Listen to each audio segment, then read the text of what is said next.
நடிகை சுதா சந்திரன நம்ம எல்லாருக்குமே தெரியும். அவங்க ஒரு மாற்றுத்திறனாளி. 16 வயசுல அவங்களுக்கு அவங்க ஃபேஸ் பண்ண ஒரு ஆக்சிடென்ட்ல அவங்களுக்கு கால் போயிடுச்சு. ஆனா, அதுக்கப்புறம் அவங்க அ வீல் சேர்ல இருக்கணுங்கிற டெசிஷன டாக்டர்ஸ் எடுத்தப்போ அவங்க சொன்னாங்க, "இல்ல, நான் அதுக்கான ஆல்டர்னேட் என்ன வழி இருக்கோ அதுக்கு நான் ரெடி ஆகிக்கிறேன்" அப்படின்னு. அது ரொம்ப கஷ்டமானது, பெயின்ஃபுல்லானதுன்னு எல்லாரும் சொன்னாங்க. அவங்க அத பத்தி கவலைப்படல. அந்த ப்ராஸ்தட்டிக் லெக்ன்னு சொல்ற செயற்கை காலை பொருத்திக்கிட்டு, அவங்க அவங்களோட லைஃப்ப தொடர ஆரம்பிச்சாங்க. முக்கியமா என்னன்னா, அவங்க ஒரு கிளாசிக்கல் டான்சர்.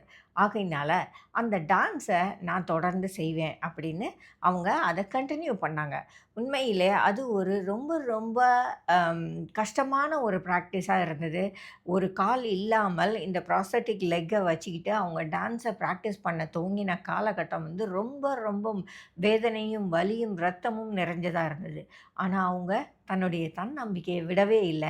கடைசி வரைக்கும் போராடி, அதில ஒரு டான்ஸரா வந்தாங்க. அதுக்கப்புறம் ஒரு நடிகையா ஆனாங்க. இப்படி அவங்களுடைய பல முகங்களை அவங்க இந்த உலகத்திற்கு காட்டினாங்க. எப்படின்னா, அவங்களுடைய போராட்ட குணத்தால தான்.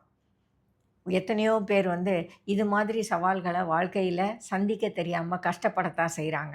அதுல இந்த பெண்மணி சுதா சந்திரன்கிறவங்கள நாம கண்டிப்பா அப்ரிஷியேட் பண்ணணும். இதுபோல நம்மளோட லைஃப்லயும் நெறைய விஷயங்கள் நம்மள முடக்கி போடுகிற விஷயங்களா வரும். அது உடல் ஊனமாவும் இருக்கலாம், மன ஊனமாவும் இருக்கலாம். எத்தனையோ பிரச்சனைகள ஃபேஸ் பண்றவங்க, அத்தோட வீட்டுக்குள்ள முடங்கி போயிடுறாங்க. ஆனா, அது வாழ்க்கையின் ஒரு பகுதின்னு ஏத்துக்கிட்டு, தொடர்ந்து நாம நம்ம வாழ்க்கையை நடத்த முயற்சி பண்ணும்போது, நிச்சயமா நம்மளால ஜெயிக்க முடியும். எல்லார் வாழ்க்கையிலேயும் ஏதாவது பிரச்சனைகள் இருக்கும். ஒருவேளை இது மாதிரி நபர்களுக்கு கொஞ்சம் அந்த பிரச்சனைகள் கூடுதலா இருக்கும்.